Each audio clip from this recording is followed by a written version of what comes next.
Land of Lander. Land of Lander.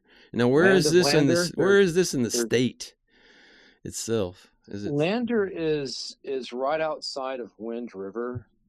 In fact, Lander's a really cool town. I like Lander. Of all the towns I've been to in Wyoming, Lander's one of my favorite. So it's basically the front range of Wind River Range. Mm-hmm.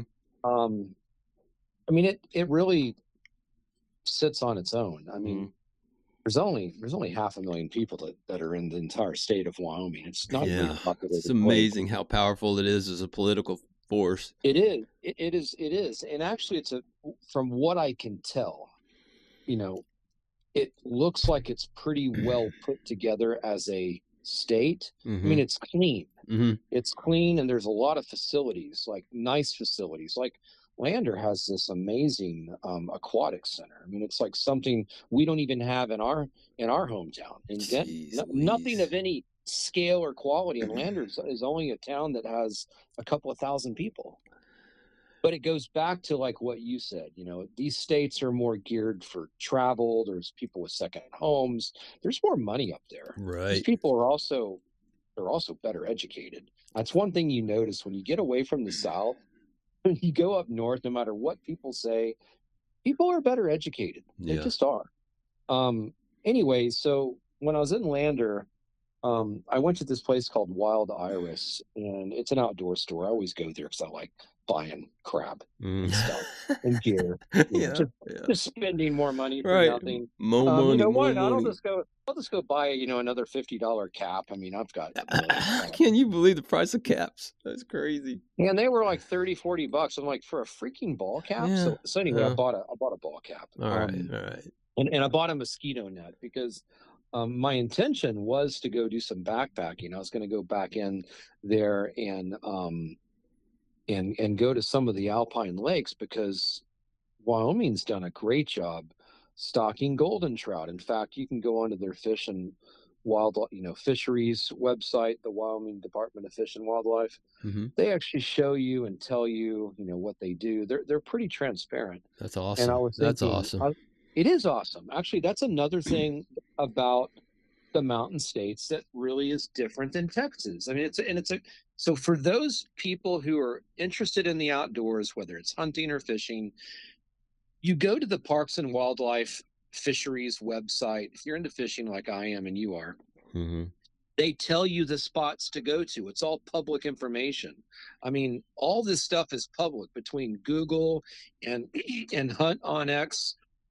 Excuse me. And these websites, you can find destinations to fish and hunt. And so they did a good job there. They tell you where they stock. In fact, something else that I didn't know this until I researched it, the largest golden trout to be found in America. Hey, I hope you're enjoying this show. Look, you can really help me out in 4 ways, and 3 of them don't cost you anything. 1, subscribe. Number 2, hype if you have that capability. And number 3, watch as much of these videos as you can possibly stand. I'm an independent operator, content creator, fly fishing content creator. Number 4, go to my website, texasflycaster.com. I got a full-blown store there, flies, fly rods, all kinds of things you can look at and buy. That's the only thing that will cost you anything. Thanks, guys. I appreciate it. Back to the show. Outside of the Kern River drainage, where they originated in California and the Sierra Nevadas, is Wyoming. That's where you're going to get some real tanks. I mean, there's some big fish there. In fact, the records were caught in Wyoming. And so they started stocking way back in, I think it was 30s and 40s and 50s. Yeah. And then they've managed a program. So there are lakes within the Wind River range. And Wind River. So before you go on, tell people, my listeners and people who might be watching, unfortunately, what's a golden trout? Well, I don't know the scientific name, but is it just golden? Yeah, go ahead. It's from the way I understand it, the best way I can articulate is the golden trout is a very specific species of salmonoid which is the trout family that that originates up in the Sierra Nevada around the John Muir area. John Muir, the environmental conservationalist. There's the John Muir Trail. There's a river. There's a drainage up there, and I guess back in time in history, maybe this goes back a million years. I'm not sure, but these fish got trapped up there, and so they're a very genetically pure type of species. There's a lot of different varieties of trout, and after the last ice age, when the ice subsided and melted away, it trapped a lot of different types of fish species in different drainages, and they became unique. And so the golden trout, I mean, it's a beautiful trout. So anyway, it's a difference. It's different from albinos. We're talking two different. Yeah. I mean, I'd have to read up on it and be prepared to give you a proper. Well, I mean, we see albinos in Oklahoma, so I mean, I don't think those are goldens. No, it's a very specific, pure strain of a type of trout species within this family. But so people brought them to Wyoming, and they stocked them in these alpine lakes. There's two prime areas. One area is up in the northern portion of Wyoming and Montana, which is the Absaroka Beartooth Wilderness, which is a massively big place. And they stocked them in lakes up there. They also stocked them in a couple of lakes, I understand, in the Medicine Bows, which is down towards the Wyoming-Colorado border. But the largest ones to catch are going to be in the Wind River Range. And what's unique about Wind River, there's no roads. It's not like Colorado. Colorado has roads everywhere. I mean, it's really geared to, you can drive in a lot of places to give you accessibility. Yeah. But the Wind River doesn't have any development, and it's about 100 miles long and about 30, 40 miles wide. And you have to backpack. It's considered a top destination in the world. It's in the top 3, top 5, depending on who you ask, of being a backpacker's paradise, because it's just raw, it's untouched, and it's hard to get to. So I was going to hike to a lake, but I didn't do it. And the reason I didn't was the snow melt was still melting up there. He had better snowfall there than Colorado did. However, they were in a drought, believe it or not. I believe they had drought conditions there. Yeah. And what I was told was the mosquitoes were so bad, the mozzies, as I call them. I was like, oh no, I'm not going to deal with that, because I don't like swarms of mosquitoes. So I elected not to do that. I did not go backpacking back in there. I mean, here's the bottom line. If you're going to go target golden trout in the Wind River Range, you're going to be gone for 4 to 6 days. You're not going to get to any of these lakes in one day. Right. One direction to get to some of these lakes could be anywhere from 8 to over 16 miles in the mountains, elevation gain, 2,000-3,000 feet. And if you're a flatlander, you're not a Texan. I mean, unless you're 20 years old pissing vinegar, you're just not going to get that far in. You could maybe first day get 6 to 8 miles, but that's about it. Yeah. So the point is, just to get to those lakes, it's a 3-day commitment. A day and a half to get there, a day and a half to get out of there. And so I just decided I didn't want to spend my time doing that. Right. And then fighting the mosquitoes. Right. And so I just didn't do it. And I said, there's other things I can do. I know plenty of streams.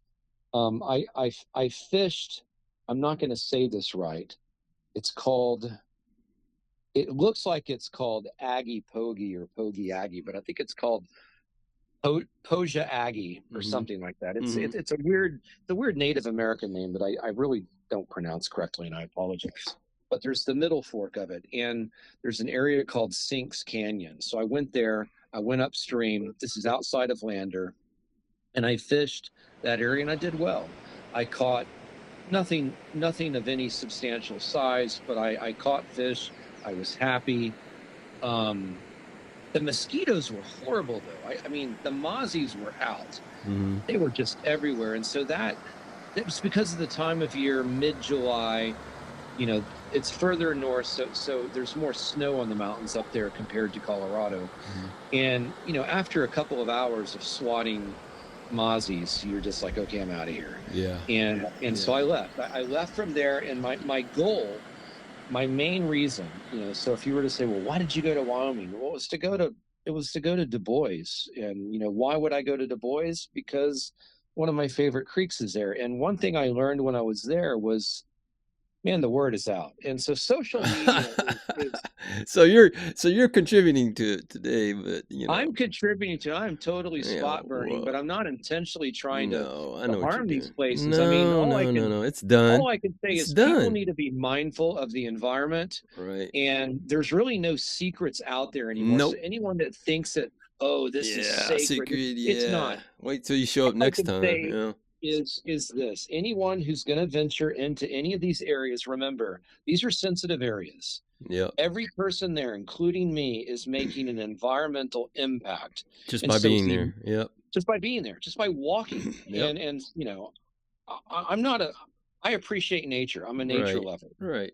I understand the environment. We're all impacting it. But Right. the one thing I would say and impart with is this: be mindful, be respectful, leave no trace the best you can. Don't throw your trash on the ground, pick up after yourself, and don't mishandle the fish. Right. Keep them Amen, wet. brother. Amen to Keep them all wet, that. Yeah. because Yeah. Oh yeah. here's the deal. And I did Absolutely. not understand this for probably half of my life. It didn't dawn on me growing up in Texas. We weren't taught these things here. No, we just We're kind of toss them back in from. it is, Yeah. how you hold a fish, how Yeah. you lip a fish, Yeah. all those things put stress on it, because the bottom line is you have hooked a fish and it's fighting for its life. Yep. And as that fish is fighting, it's releasing endorphins, Right. and and creating It's lactic approaching. It's acid. approaching death. Yeah. It's approaching death. In its mind, in its little fish mind, it's like, I'm going to die. Yep. And not only that, you're putting it through stress, you're yanking it through the Yep. water, Yep. then you're taking it out of the water, it's suffocating literally, and then you're Suffocating. holding it up and you're taking pictures of it. So for every second that you fight a fish, or every second you keep it out of the water and you take your stupid selfies or whatever it is to stroke your Yeah. ego, Things I do. you're Yeah. you're disrespecting nature. I Yeah. mean, Yeah. It's becoming so harder and harder for me to do those things. the thing Show is fish. this: Yeah.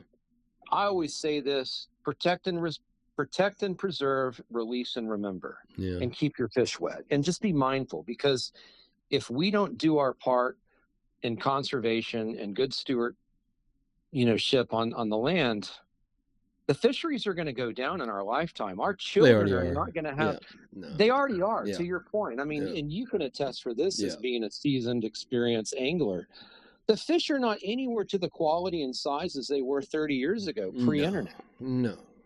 No. And they weren't anywhere to the size they were 150 years ago, when people were pulling out lunkers Right. on stringers that were 20 Right. plus inches long. Yeah. They Hanging don't the exist. stringers on sticks and stuff. Yeah. Correct. Yeah. Correct. So we're really, to put it bluntly, in a crude way, we're in trouble. Yeah. We're in deep shit. Yep. So we have to protect and preserve our environment and Yeah. do our part if Yeah. there's ever going to be anything left. And this commercial is paid for by.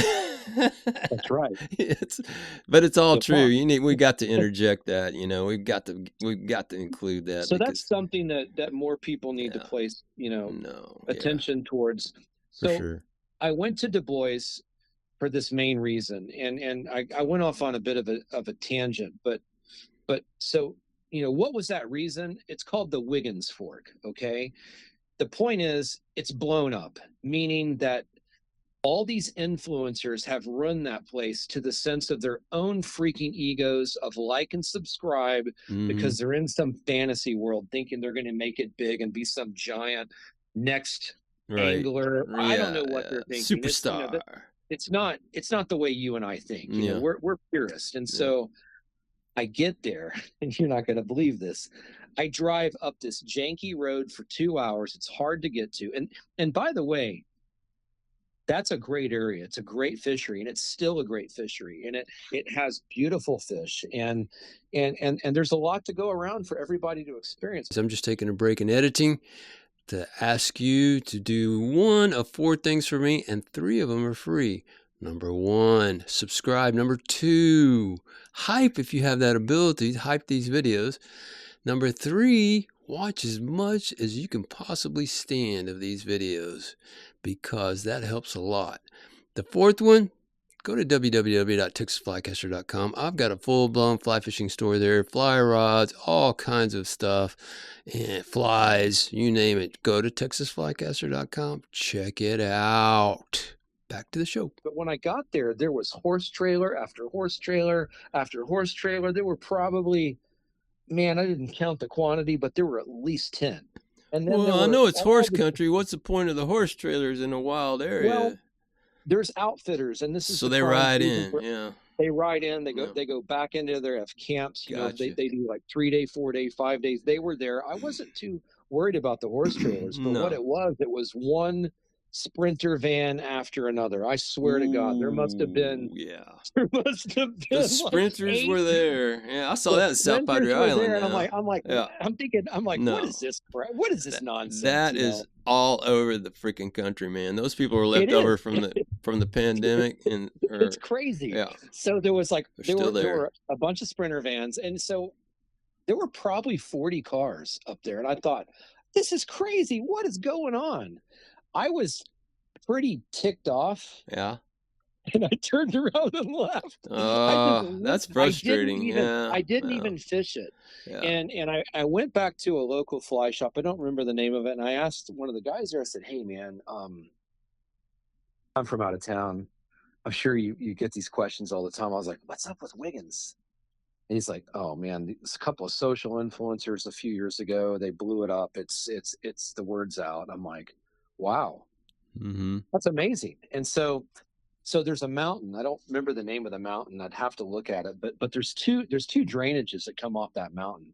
One is Frontier and Wiggins, and on the other side is the Wood River, which runs into Greybull. And that happens to be okay. So I have personal preferences and favorites of places I like to go that are just my things that I like for preference. I don't know how to say it. I like that area. No, I got you. So I was like, okay, I'm going to drive to the opposite side. But in order to get to the opposite side of the mountain, you got to drive 4 hours. You got to go all the way down. Man. You got to go down DuBois. Actually, look at a map. You go down to DuBois, then you cross over and go to Riverton. I mean, it's way out of the way. Just if you could go as the crow flies, it's like 10 miles. It's crazy. Like Wyoming is the epitome of being spread out. So I went to DuBois, and I was heading over to an area called Kirwan, which is this little ghost town. But in order to get there, you've got to go down 26, go through Morton, go back down to Riverton, go up through 20, go through Thermopolis, go all the way up to Matisse, and that's 4 hours. Jeez. It's way out of the way. So 10 miles. I get there. Yeah, like literally 10 miles. It's literally on the other side of the mountain. And the mountain's called Wiggins Peak. It's like Wiggins Peak, Spar Mountain. It's just right in there. It's a massive mountain that's like 12,000 feet almost. Anyway, you have to go this other route. So I was like, okay, I'm going to go to Kirwan, to this ghost town. And ironically, there's an interesting story. Amelia Earhart had a cabin back there, and it's actually on the historical record. And she's still there. That's where she went, folks. She never crashed. We found Amelia Earhart. Amelia Earhart is in the mountain. So the Wood River drains out of there, and it's badass. However, the day that I was driving, okay, so let me preface this. I leave Wiggins, I go back to DuBois, and that evening it starts dumping rain. I mean, dumping rain, storms. And the next day, I was so tired that night, I just slept on the side of the road. I pulled off to some cul-de-sac area on the side of the road in the middle of nowhere, Wyoming, and I just slept there because I was like, golly, man, I got to get some sleep. It's, driving on the road like this will beat you up. Yep. And so the next morning I get up 6 o'clock, I pack everything, I get on the road, I head towards the Wood River. I get to Matisse, and well, dumb me, I didn't think of looking at the gas station when I was there because the Greybull River is literally next to it. I could have Oh. just hopped over there and looked at it, but it didn't register. Mm-hmm. I left town, go to the Wood River. I cross over another bridge that goes across the Greybull, and guess what? It is freaking chocolate milk. I'm like, oh no. Runoff. No, no, no, no, Yeah. no. I was like, no, Yeah. no, no, no, no. This is not good. If this is blown out, then that means that water's coming from the wood. So, long story short, the wood was totally blown out. And I was like, oh man, it was not good. And so I sat there and I said, oh, Lee, what do I do now? That's blown out. Wiggins is not happening. I just came from Wind River. And I was like, screw this. I'm going back to DuBois, and I'm going to go into Yellowstone from the bottom end area. Yellowstone in July. There's something wrong with that. So I drive in, and I go in. Let's see. I'm trying to think of how I got there. I went in through DuBois, and I'm actually looking on the map to try to remember how I went there. Yeah, it's so long ago. Well, there's these little I know, roads, man. and I forget. they're not really marked. No, I'm with you. I'm with you. So I went back to DuBois, and I went through. So my plan was this: it was to go to the Buffalo Fork. I get to the Buffalo Fork, and it's freaking blown out too. The gradient of the Absaroka Beartooth Wilderness is very high. It's volcanic, and when it rains, it just dumps mud. So that was blown out. And I was like, man, I don't have any options. I mean, there's a lot of territory to cover in that area. It's huge. It's huge country. So I was like, okay, I'm going to go to the Gros Vente. It's not too far from here. I went there. I drove down this janky road past Crystal Campground, which is where Crystal Creek comes in, which Crystal Creek actually fishes really well. I did not fish it. I went to this spot that I knew on the Gros Vente that I hadn't been in a while. And man, I tore it up. I got there in the evening. It was late. Evening bite. Yep. I tore it up. I caught really beautiful Yellowstone cutthroats. And when I say I tore it up, I mean, I caught within an hour, I caught a half a dozen nice fish that were in the 14 to 16 inch range. That's good. Yeah, I mean, that is good. That's really good. Yeah. And I was fortunate, and I was in the right place at the right time. I had no expectations, and I was super happy. I was like, this is really good. The sun actually went down as I was fishing there. And I said, okay, do I stay here or do I leave? I did something dumb. I left. You left fish to find fish. Okay. I left fish to find fish. I was thinking, okay, I'm gonna go back the direction I came. So I turned around and went backwards, exactly the same route that I took to get there. I went back to DuBois, slept in a parking lot that night. Went back up to Matisse, went into Cody, well, I won't mention any names, but I talked to this guy in a fly shop, and he was very unhelpful, quite disappointing. And I said, so when I got to Cody, I was like, okay, do I go into Sunlight Basin up in there to Indian Creek? It had been raining like crazy in that particular area of the Absaroka Mountains. And I got some intel from another fly shop in town. They said, oh, it's blown out, Paul. Sunlight Basin's blown out. Clark's blown out. Dead Indian Creek was where I was going to go, blown out. I'm like, well, this is not good, guys. It's like, what is going on? They're like, it's just dumping rain up there. Up around Trout Peak, which is kind of the center of the southern Absaroka Beartooth Mountains. It was just dumping. And I said, well, I guess I'll go into Wyoming. So I drove up to Red Lodge. There happened to be a freaking biker fest going on. Perfect. I mean, Perfect. The whole town was just like, perfect. Just like, it's just noise everywhere. I was like, oh, this is killing me, guys. I talked to this gal at a fly shop there that had just opened. I don't recall the name of it. Very helpful and very nice. And she's like, oh, well, what's her name? Come on, man. I don't remember her name, but the fly shop, I could tell you the fly shop. Let me tell you. Tell me. It was called, hold on, I'll type it in. Red Lodge Fly Shop. To give her some credibility. Yeah, let's give her some. It was Buglife Fly Goods. Okay, I like that name. Buglife Buglife Fly Fly Goods. Goods. Yeah. Her and her husband started the shop. It's a brand Oh, new shop. They opened it 4 months ago. I wish them all the best. yeah. Great people. She was super helpful. So there's a creek that runs through Red Lodge, and it's called Rock Creek. It's beautiful. However, water was high Mm-hmm. and it was stained. And she said, "Oh, there's been rain here." So the same story began to build a pattern. Mm-hmm. The monsoons obviously were there. Mm-hmm. They weren't in Colorado, but they were there. And so, I think this is um, part of the Super El Nino. I watched the patterns all summer long, and it seems to be on a higher track, so it's not coming south as much.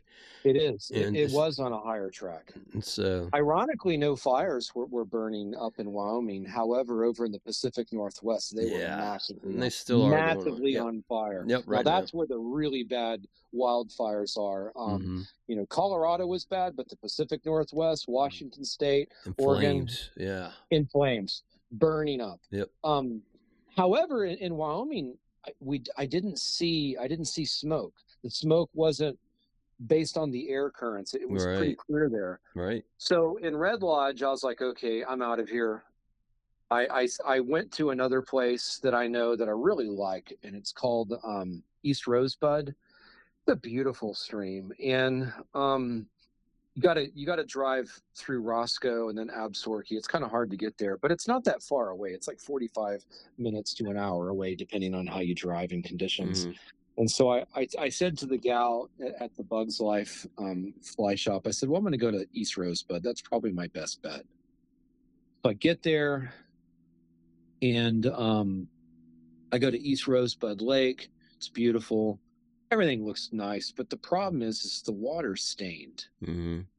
And I'm like, no, no, no. So I spent the night. Ironically, something really funny happened to me when I was at the East Rosebud campground. I get there in the evening. I did not fish it. I tried it for 30 minutes, but it was moving way too fast. It was high. It was flowing fast. It was stained.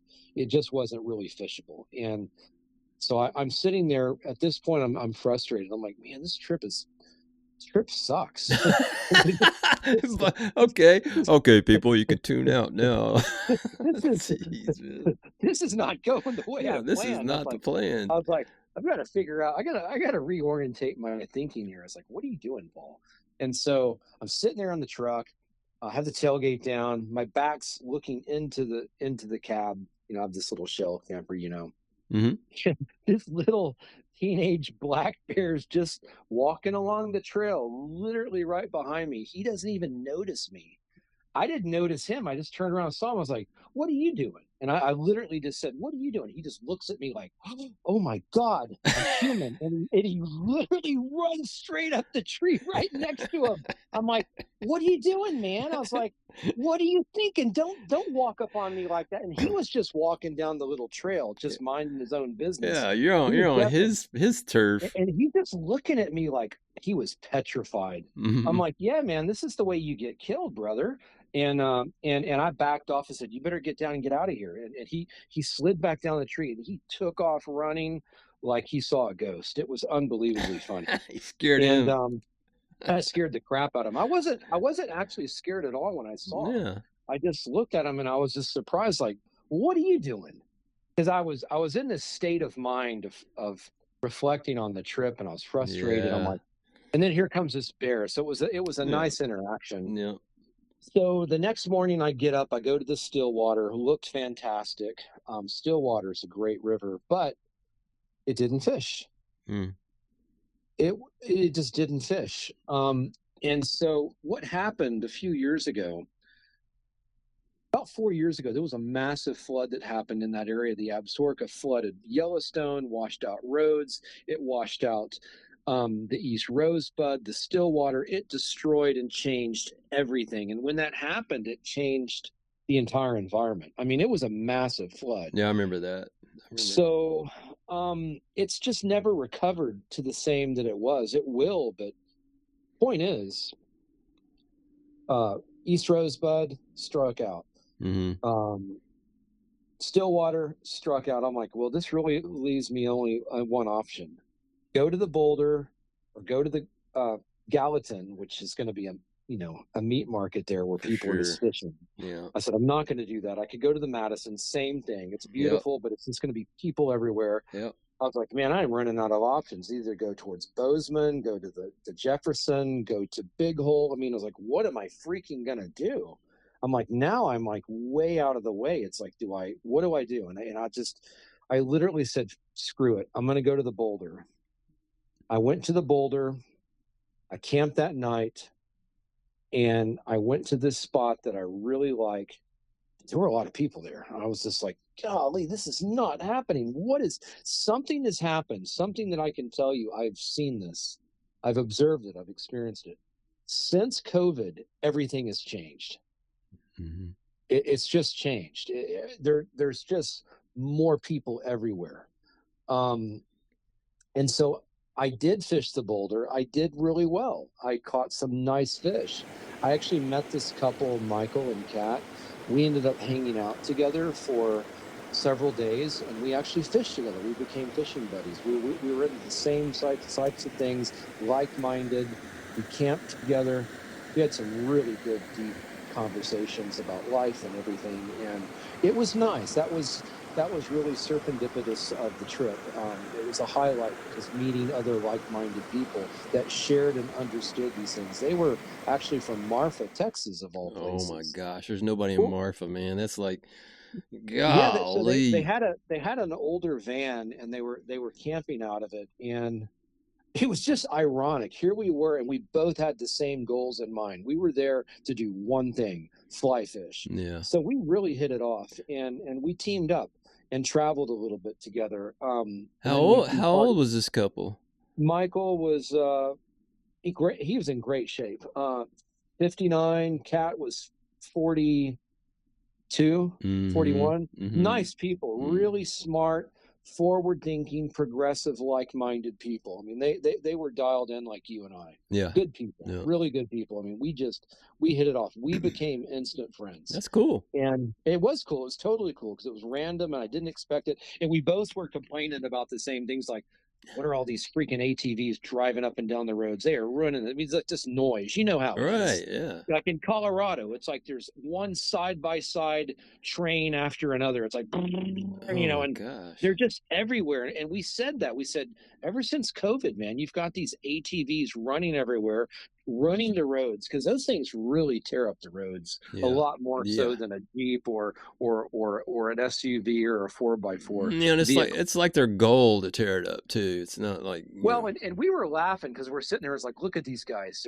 They're hauling their land yachts, and then inside their land yachts are their side by sides, and then they got their big screen TVs. I was like, this is how disconnected some people are. You're in this beautiful area, but you're still enveloped by your stuff, and your stuff owns you, and you're still spending, hundreds and thousands of dollars on fuel and logistics to motor around when you could be standing in a pristine stream fly fishing, but you're too busy burning fuel, playing music. And I mean, but I think everybody's got their thing. I think you hit a point though with post-COVID, and I think that some of these people who bought in, during COVID, they still got the stuff.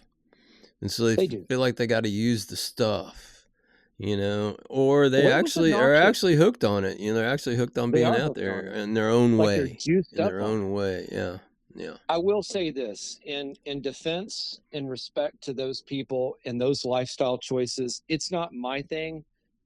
They're doing what they like. They're going outside. They're having fun. I get that. I can respect that.